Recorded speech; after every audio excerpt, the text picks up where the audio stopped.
High বন্ধুরা, তো আজকে চলে এসেছি মিজানুর রহমান নাজারি হুজুরের একটা নতুন ওয়াজ নিয়ে গাইস। যে ওয়াজটা শুনলে গাইস তোমাদের মানে খুবই সুন্দর লাগবে আর খুবই ভালো একটা ওয়াজ হতে চলেছে আজকে। মানে অনেকটা দিন পরে আমরা এরকম ধরনের কোনো ওয়াজ নিয়ে গাইস চলে এসেছি আজকে। তো সবার প্রথমে কিন্তু আজকে আমাদের টাইটেলটা আমরা জেনে নেব। অবশ্যই। তো বলছে যে সূরা ইয়াসিন তাফসীর, সূরা ইয়াসিন তাফসীর। একদম মানে ওখান থেকে আর কি সমস্তটা আমরা জানতে পারবো, মানে ওখান থেকে কি কি বলেছে না বলেছে সমস্তটাই কিন্তু উনি আমাদের সামনে তুলে ধরবেন যে কি বলা হয়েছে কি না হয়েছে। তো সমস্তটা কিন্তু এই ভিডিও না দেখলে আমরা বুঝতে পারবো। অবশ্যই গাইস। তো যারা আমাদের চ্যানেলে ফার্স্ট টাইম ভিজিট করবে প্লিজ গাইস চ্যানেলটাকে সাবস্ক্রাইব করে দেওয়ার পাশে থাকা বেল আইকনটি অল করে দিও গাইস, নিত্য নতুন ভিডিও গাইস সবার আগে পাওয়ার জন্য গাইস। আর তোমরা গাইস যেভাবে আমাদেরকে সাপোর্ট করছো গাইস, তোমাদেরকে অসংখ্য ধন্যবাদ। একদমই মানে এটা বলার ভাষা আমাদের নেই। তোমরা যেমন প্রথম দিন থেকে আমাদের পাশে ছিলে, আজও আছো, আর আমরা আশা করি ভবিষ্যতেও তোমরা এইভাবে আমাদের পাশে থাকবে। অবশ্যই গাইস। আর তোমরা যদি এরকম করে আমাদের পাশে থাকো, আমরা সত্যিই তোমাদের জন্য অনেক অনেক অনেক সুন্দর সুন্দর ভিডিও নিয়ে চলে আসবো গাইস। তোমাদের কমেন্টের মানে সত্যি গাইস, তোমাদের যতগুলো কমেন্ট আছে সবাইদের সব রকম ভিডিও নিয়ে গাইস আমরা চলে আসবো একদিন। তো আমাদের মেইন ভিডিওগুলো ডেসক্রিপশন বক্সে চলে আসবে, প্লিজ গাইস তোমরা ওখান থেকে চেক আউট করে নিও। তো চলো গাইস আজকের ভিডিওটি দেখা যাক। তো সূরাত ইয়াসিন থেকে আজকে আমরা কথা শুনবো ইনশাআল্লাহ। পড়েন ইনশাআল্লাহ, যতটুকু আমাদের সাধ্যে কুলায়। এটা মাক্কি সূরা। সূরা ইয়াসিনটা কি সূরা? বিশ্বনবীর জীবনে দুইটা পর্ব, একটা মাক্কি পর্ব, একটা মাদানী পর্ব। একটা হচ্ছে মাক্কি ইনিংস আর একটা মাদানী ইনিংস। ক্রিকেটে ইনিংস থাকে, ফার্স্ট ইনিংস, সেকেন্ড ইনিংস, বুঝতে সুবিধা না? কমন পড়ছে সবার? তো এটা হচ্ছে বিশ্বনবীর মাক্কি ইনিংসের একটা সূরা। মাক্কি ইনিংসের বৈশিষ্ট্য হচ্ছে বিশ্বনবী তাওহীদের দাওয়াত দিয়েছেন, রিসালাতের দাওয়াত দিয়েছেন, আখিরাতের কথা বলেছেন, একটু নরম নরম কথা বলেছেন। কারণ চারদিকে খালি মাইর, চারদিকে কি কোরআনের কথা বললে মাইর আছে না? মার খেতে হয়, বকা শুনতে হয়, ঝুঁকি নিয়ে কথা বলতে হয়। চিল্লা এখন ঠিক কিনা? বিশ্বনবীরে বলা হলো এগুলো ছেড়ে দেন, এগুলো ছেড়ে দেন। সুন্দরী নারী দেব, টাকার পাহাড় দেব, ক্ষমতার চেয়ারে বসিয়ে দেব, সব দিব। এই হচ্ছে আমাদের 3 দফা। নারী দেব, সম্পদ দিব, ক্ষমতা দিব। বিষ্ণু বললেন আমার খালি 1 দফা। আমার কয় দফা? 1 দফা। লা ওয়াদাউ আশ-শামসা ফি ইয়ামিনি, সূর্য যদি ডান হাতেও দাও, ওয়াল কামারা ফি ইয়াসারি, চন্দ্র যদি বাঁ হাতেও দাও, এই কালেমার দাওয়াত থেকে 1 হাতও আমারে পিছনে নেওয়া যাবে না। চিল্লা এখন ঠিক কি না? মুমিন কখনো ভয় পায় না, মুমিন কখনো পিছু হটে না, মুমিন স্ট্র্যাটেজি চেঞ্জ করে, মুমিন কৌশলী হয়। এই রাস্তা দিয়ে যাওয়া যায় না, বৈশা বৈশা কেঁদে লাভ নাই, রাস্তা আরেকটা খুঁজতে হবে, আরেকটা রাস্তা বানায় নিতে হবে। এটাই হচ্ছে মুমিনের বৈশিষ্ট্য। আল্লাহ তুমি বুঝার তৌফিক দাও। তো বিশ্বনবীর মাক্কি ইনিংসের খেলার সিস্টেম ছিল ঠ্যাক দিয়ে খেলতেন। ক্রিকেটে কি বলে যে উইকেট বাঁচায় খেলতে হবে, তোমার উইকেট যাতে পড়ে না যায়। তো ঠেকায় ঠেকায় খেলে। তো বিশ্বনবী ঠেকায় ঠেকায় খেলছেন, আর 4 ছক্কা মারছে সব মাদানী ইনিংসে। সুবহানাল্লাহ নাই? মাদানী ইনিংসে বিশ্বনবী গর্জে উঠলেন, জ্বলে উঠলেন আপন শক্তিতে। রবি না? তো বিশ্বনবী মাদানী ইনিংসে যেটা করেছেন সেটা হচ্ছে সমাজ সংস্কার করেছেন। He was a very good reformer of the society, as a father, as a husband, as a reformer of the society, as a law giver, as a law maker, as a commander and as a messenger. Muhammad is the superman of the world. স্বামী হিসেবে, বাবা হিসেবে, নেতা হিসেবে, নবী হিসেবে, সমাজ সংস্কারক হিসেবে, আইন প্রণেতা হিসেবে মুহাম্মদ হচ্ছেন এই পৃথিবীর জন্য সুপারম্যান। তার কোনো তুলনা হয় না, বিশ্বনবীর কোনো তুলনা হয় না। Beyondless, boundless, bottomless. তারা নিয়ে কথা বলতে গেলে সময় ফুরায় যাবে, মাইকের ব্যাটারি শেষ হয়ে যাবে, মাগার কথা শেষ হবে। এজন্য ওনার জীবনের ক্ষেত্রে বলা হয় বিয়ন্ডলেস, বাউন্ডলেস, বটমলেস। অসাধারণ ব্যক্তিত্ব, সুপার ক্যালিফ্রাজিলিস্টিক এক্সপিয়ালিডোসাস, অসাধারণ, যার কোনো তুলনা হয় না, এক্সেলেন্ট, আনপ্যারালাল। মাদানী জীবনে উনি সশস্ত্র সংগ্রাম করলেন, সংস্কার করলেন সমাজটাকে, সেনাবাহিনী বানালেন। তখন আর নরম নরম ভাবে খেলে নাই, গরম ভাবে খেলেছে। এটা হচ্ছে ইমানের দাবি। মুমিনরা কৌশলী হয়, যখন যে পরিস্থিতি, ওই পরিস্থিতির সাথে তাদের স্ট্র্যাটেজি তারা পাল্টায়। তো বিশ্বনবীর মাদানী ইনিংসে এই সূরা নাজিল হয়নি, হয়েছে মাক্কি ইনিংসে, মাক্কি সূরা। এই সূরার অনেক ফজিলত, ছোটবেলা থেকেই সূরা ইয়াসিনের অনেক ফজিলতের কথা আমরা শুনেছি না? বিশ্বনবী বলেছেন ইন্না লিকুল্লি শাইইন কলবান ওয়া কলবুল কোরআনি সূরাতু ইয়াসিন। সব জিনিসের একটা কলব আছে, হৃদয় আছে, অন্তর আছে, আর কোরআনের কলবের নাম হচ্ছে সূরা ইয়াসিন। বিশ্বনবী বললেন ইন্না লিকুল্লি শাইইন কলবান, সব জিনিসের একটা কলব আছে। ওয়া ইন্না কলবাল কোরআনি সূরাতু ইয়াসিন, আর কোরআনের কলবের নাম হলো সূরাতু ইয়াসিন। মান ক্বারাআ সূরাতা ইয়াসিন মাররা ওয়াহিদা, একবার সূরাতু ইয়াসিন তেলাওয়াত করলে 10 পারা কোরআন খতমের সওয়াব হয়ে যায়। বিশ্বনবী বলতেন ইন্না ফিল জাসাদি মুদগা, দেহে একটা গোশতের টুকরা আছে, ইযা সালুহাত সালুহাল জাসাদু কুল্লু, এই দেহের গোশতের টুকরা যদি ভালো হয়ে যায় পুরো দেহটারে ভালো করে দেয় কে? এই দেহের গোশতের টুকরাটা যদি পচে যায় পুরো দেহটারে নষ্ট করে দেয় কে? বিশ্ব নবী বললেন আলা ওয়াহিয়াল কলব, ওই টুকরাটার নাম হলো কলব। টুকরাটার নাম কি? এজন্য কলবের মধ্যে আল্লাহর জিকির বসাইতে হবে। কি বসাবেন? নাকি আয়না বসাবেন? আয়না বসায় না? আয়না বসাইয়া দে মোর দয়াল বাবা, কেবলা কাবা, সব মুখস্থ। আয়না বসাইয়া দে মোর, নবীর কলবে আয়না বসায় নাই নবী। সেদিন আবু বকর, ওমর ফারুক, কেউ আয়না বসাইছে? আবু হানিফা, শাফিঈ, এরা কলবের মধ্যে আয়না বসাইছে? বসাইছে জিকির। চিল্লায় বলেন বসাইছে কি? এজন্য আল্লাহ বললেন আলা বিযিক্রিল্লাহি তাতমাইন্নুল কুলুব, দুনিয়ার কোন জিনিস দিয়ে কলব ঠান্ডা হয় না, দুনিয়ার কোন জিনিস দিয়ে কলব পরিচ্ছন্ন হয় না। কলব শুধু পরিচ্ছন্ন হয় একটা জিনিস দিয়ে, লা ইলাহা ইল্লাল্লাহ, লা ইলাহা ইল্লাল্লাহু মুহাম্মাদুর রাসূলুল্লাহ সাল্লাল্লাহু আলাইহি ওয়াসাল্লাম। তাহলে কোরআনের একটা কলব আছে, আমাদের দেহে যেমনি কলব আছে, প্রতিটা প্রাণীর যেমনি কলব আছে, অন্তর আছে, কোরআনেরও কলব আছে না নাই? কোরআনের কলবের নাম? চিল্লায় বলেন কোরআনের কলবের নাম। আবার বিশ্বনবী বলতেন ইকরাউ আলা মাউতাকুম সূরাতা ইয়াসিন, তোমাদের মুমূর্ষ ব্যক্তিদের সামনে বসে সূরাতু ইয়াসিন তেলাওয়াত করো।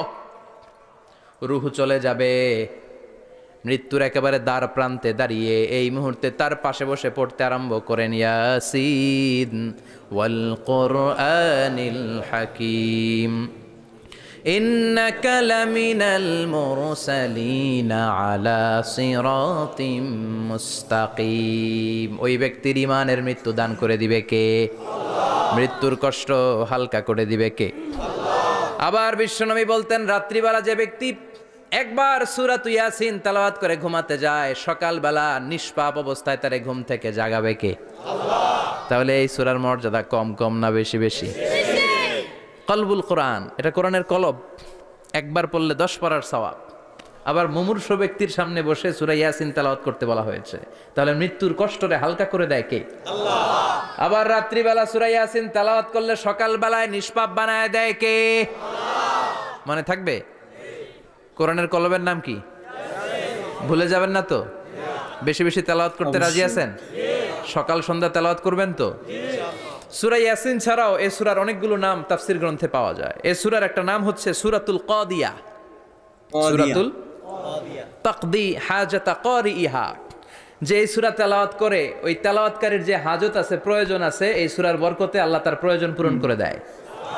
আমাদের জীবনে প্রয়োজন আছে না নাই? কার কাছে চাইবো? বিপদে পড়লে কারে বলবো? আমরা বিপদে পড়লে প্রথমে শেয়ার দেই ফেসবুকে। কোথায় শেয়ার? আগে শেয়ার দিব কার কাছে? মনে থাকবে?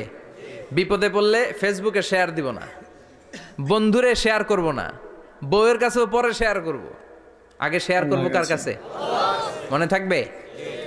এজন্য বিশ্বনবী বলতেন এই সূরার নাম সূরাতুল কাদিয়া, মানুষের হাজত পূরণ করে দেয়। এই সূরা তেলাওয়াত করে যদি আপনি আল্লাহর কাছে কোনো বিপদ থেকে পানা চান, অথবা কোনো প্রয়োজন নিয়ে দোয়া করেন, সূরার বরকতে প্রয়োজনটা পূর্ণ করে দেয় কে? কেউ যেটা পারে না পারে কে? কেউ যেটা দেয় না দেয় কে? কেউ যেটা শোনে না শোনে কে? তাহলে পেলাম সূরাতুল কাদিয়া। আরেকটা নাম আছে সূরার, সেটা হচ্ছে সূরাতুল আযীমা, সুমহান সূরা। কি সূরা? সুমহান, আযীমা। এই আযীম আর আযীমা এই শব্দ দুইটা অনেক দামি, আল্লাহ যে কোনো জায়গায় ব্যবহার করেন নাই। বিশ্বনবীর চরিত্রের উপমা দিতে যে আল্লাহ আযীম শব্দ বলেছেন, তাই না? রব্বুল আলামিন বলেন, ওয়া ইন্নাকা লাআলা খুলুকিন আযীম। ও নবী, সাধারণ কোন চরিত্র আপনারে আমি দেই নাই, আপনারে আমি দিয়েছি আযীম একটা চরিত্র, খুলুকুন আযীম। And verily indeed you are on a very good standard of character. অসাধারণ চরিত্র দিয়েছি। বিশ্বনবীর চরিত্র বুঝাতে যে আল্লাহ কি শব্দ ব্যবহার করেছেন? কথা বলে না, তাফসীর শিখে যেতে হবে। কোন শব্দ ব্যবহার করেছেন? আযীম। আবার আল্লাহ নিজের পরিচয় দিতে যে আযীম বলেছেন, ওয়ালা ইয়াউদুহু হিফযুহুমা ওয়া হুয়াল আলিয়্যুল আযীম। সুবহানাল্লাহ। আকাশ জমিনের নিয়ন্ত্রণ করতে যে আল্লাহ কখনো ক্লান্ত হয় নাকি? কারণ তিনি হচ্ছেন আল আলিয়্যুল আযীম। আল্লাহু আকবার। তার মানে নবীর চরিত্রের ক্ষেত্রে আযীম, আল্লাহর নিজের সত্তার ক্ষেত্রে আল্লাহ বললেন আযীম। আবার বললেন কিয়ামতের দিন গোটা পৃথিবীটারে আমি নাড়িয়ে দেব, গোটা পৃথিবীতে একটা আমি ভূমিকম্প দিব। এ কথাও কোরআনে আছে না নাই? ইযা জুলজিলাতিল আরদু জিলজালাহা আল কারিয়াতু মাল কারিয়া। পুরো পৃথিবী কাঁপিয়ে দিব। এই কাঁপাকাঁপিটা ওই দিনের ভূমিকম্পটা কি অন্যান্য সময়ের ভূমিকম্পের মতো হবে? এই ভূমিকম্পকে আল্লাহ বলেছেন আযীম। ইন্না জালজালাতা সাআতি লা শাইউন আযীম। সেদিনের ভূমিকম্প সাধারণ কোনো আর্থকোয়েক নয়, সাধারণ ভাইব্রেশন না, এটা আযীম। আবার আল্লাহ কোরআনকেও আযীম বলেছেন, ওয়ালাকাদ আতাইনাকা সাবআম মিনাল মাসানি ওয়াল কুরআনাল আযীম। ও নবী, আমি আপনার নিত্য পাঠনীয় সপ্তবাক্য সূরাতুল ফাতিহা দিয়েছি, সাথে সাথে কোরআনে আযীম দান করেছি। সুবহানাল্লাহ। তার মানে কোরআনের ক্ষেত্রে আযীম, কিয়ামতের ভূমিকম্প এটা আযীম, আল্লাহ নিজেও আযীম, বিশ্বনবীর চরিত্র আবার এই সূরাটাও যেহেতু দামি, এজন্য এই সূরার নাম সূরাতুল আযীমা, সূরাতুল সুমহান সূরা। এটা যেন তেন সূরা নয়, এটা তো কোরআনের কলব। কলব ছাড়া মানুষ বাঁচে? হার্ট ফাউন্ডেশনে যেয়ে দেখবেন মানুষের কি অবস্থা। হৃদরোগ, হৃদয় যার নষ্ট তার যে কত কষ্ট। এই যে কি পরানো লাগে এখন, রিং পরায়, এনজিওগ্রাম, এনজিওপ্লাস্টি করে আর্টারি ব্লক করে ফেলে। চর্বি, এত চর্বি আমরা খাই, এত গরুর গোশত আমরা খাই। মনে রাখবেন, যেই প্রাণীর পা বেশি ওইটার ভিতরে কোলেস্টেরল বেশি। মাছের কয় পা? পাই নেই। হ্যাঁ, নাই, এখানে নাই, মাছের পাটা নাই, কোলেস্টেরলও নাই। মুরগির কয় পা? জোরে বলতে হবে। তার মানে কিছু কোলেস্টেরল আছে না নাই? গরুর কয় পা? কোলেস্টেরল বেশি না কম? এইবার কোন চিংড়ির কয় পা? সবচেয়ে বেশি কোলেস্টেরল কন্টেইন করে শ্রিম্প, প্রন, চিংড়ি। এজন্য এগুলো কম খাইতে হবে। তবে 40-এর আগে যারা আছেন ধুমায়া খান, 40-এর পরে এই যে মাটন, ল্যাম্প, ছাগলের গোশ, খাসির গোশ, চিংড়ি, এগুলো আপনার ডায়েট থেকে বাদ দিয়ে দিতে হবে। বুঝতে পেরেছেন? এজন্য এই সূরাটা যেন তেন সূরা নয়, এটা তো কোরআনের কলিজা, হার্ট, হৃদয়। এজন্য সূরাটা সূরাতুল আযীমা। সুবহানাল্লাহ পড়েন। তার মানে 1 নম্বরে পেলাম সূরাতুল কাদিয়া, 2 নম্বরে পেলাম সূরাতুল আযীমা, 3 নম্বরে সূরার আরেক নাম হলো সূরাতুল মুইম্মা। সূরাতুল মুইম্মা। মুইম্মার 2 অর্থ। এক অর্থ হচ্ছে এটার বরকতটা আম, সবার জন্য, যেই পড়ে সেই বরকত পায়, এজন্য মুইম্মা। আবার মুইম্মার আরেক অর্থ হচ্ছে যেই সূরা শত্রুকে অন্ধ করে দেয়। কি করে দেয়?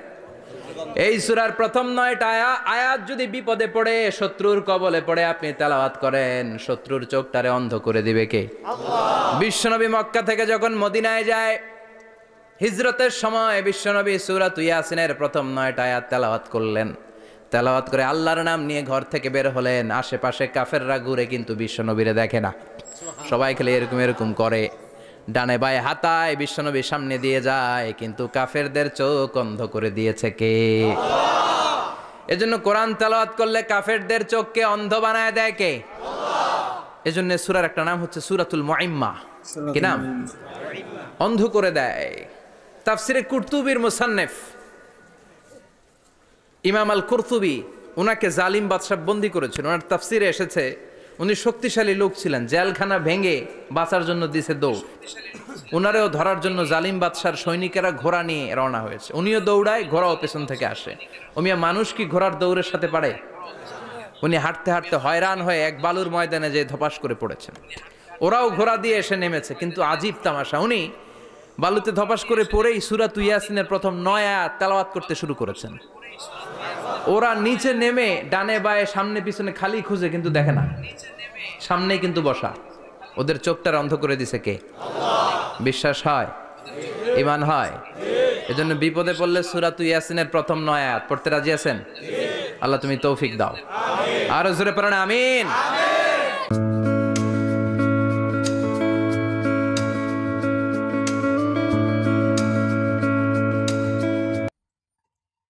সত্যি গাইজ, বিশ্ব নবীর কথা আমরা যতই বলি না কেন আমাদের মানে বলার কোনো মুখে কোনো ভাষা নেই, কারণ সে এত একটা নবী মানুষ ছিল, তো তার মানে বিপক্ষে আমরা কিছু বলতে পারবো না। একদম তার সম্পর্কে যে বলবো শেষ মানে সেরকম পরিস্থিতি এখনো আমাদের হয়নি গাইজ, তাই বলার না বলাটাই শ্রেয়, কিন্তু যতটুকু না বললে না ততটুকুই বলা আর কি। সত্যি মানে বিশ্ব নবী উনি যে মানে কত কিছু করেছেন সেটা তোমরা সবাই জানো, আর এই ওয়াজটা তো তোমরা শুনলে সবাই।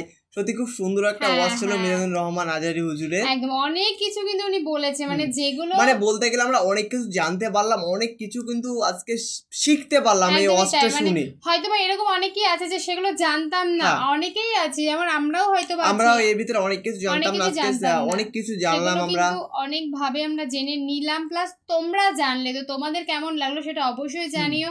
যদি ভালো লেগে থাকে তবে অবশ্যই লাইক কমেন্ট শেয়ার করো, আর অবশ্যই করো। নবী যেখানে রয়েছে সেই ভিডিও যদি তোমরা শেয়ার না করো তবে সত্যি মানে অনেকে জানতে পারবে না। সত্যি হ্যাঁ, নবীদের কাহিনী শুনতে সত্যি খুবই ভালো লাগে, আমরা খুবই তাড়াতাড়ি খুবই ভালো ভালো কাহিনী নিয়ে চলে আসছি তোমাদের সাথে। একদম, তো তোমরা কমেন্ট করতে থাকো যে তোমরা নেক্সট কি ভিডিও দেখতে চাও, কারণ তোমাদের একটা কমেন্ট আমাদের নেক্সট ভিডিও। তো প্লিজ গাইস তোমরা কমেন্ট করো, আর আমরা গাইস সবাই দের মনের মতন ভিডিও নিয়ে গাইস আমরা খুব তাড়াতাড়ি চলে আসছি, কারণ কাউকে আমরা ফিরিয়ে দিই না, তোমরা সেটা জানোই। সুতরাং তোমরা বেশি বেশি করে কমেন্ট করো। তো চলো গাইস, নতুন করে ধামাকাদার ভিডিওতে তোমাদের সাথে আবার দেখা হবে। আজকের মতন এখানেই, টাটা।